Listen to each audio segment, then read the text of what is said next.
ازيكم يا مواليد برج القوس؟ يا رب تكونوا بخير. توقعات القوس ليوم الاثنين الموافق 27 فبراير 2023.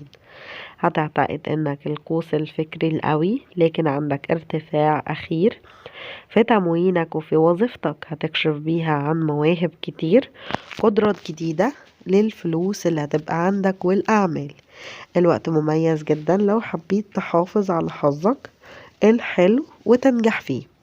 هتبقى متاح قدامك معرفة كتير عن نفسك النهاردة، فما تخليش مخاوفك القديمة وقيودك كلها تمنعك من انك توصل للنجوم.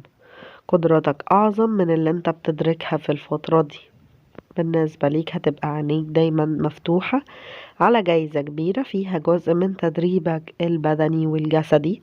هتعرف تتوقع تشوف نتائج حلوة لما تبذل جهد إضافي في تدريبك وتحملك وانضباطك في حياتك اليومية.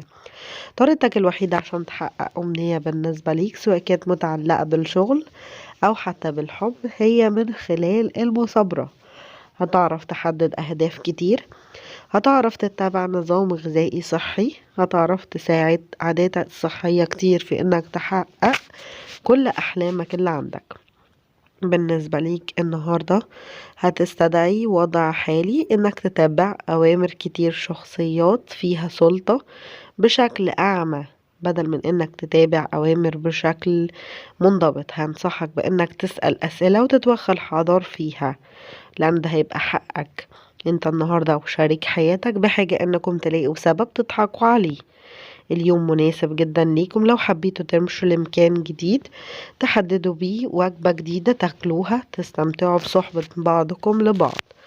النهاردة حتى لو كنتوا في البيت هتبقوا مستمتعين مع بعض، هتقووا علاقتكم بشكل كبير جدا.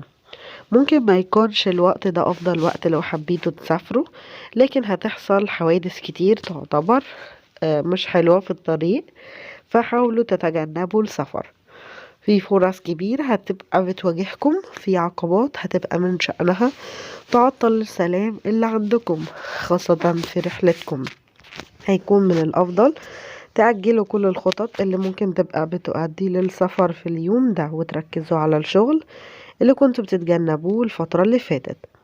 نصيحتي ليك النهاردة، حاول تتابع نهج مختلف في الشغل عشان ينجح الشغل أكتر.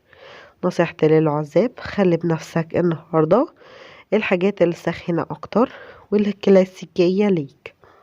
نصيحتي للمرتبطين، خليك صبور مع شريك حياتك، ما تترددش في انك تعرف ازاي تعبر عن نفسك صح.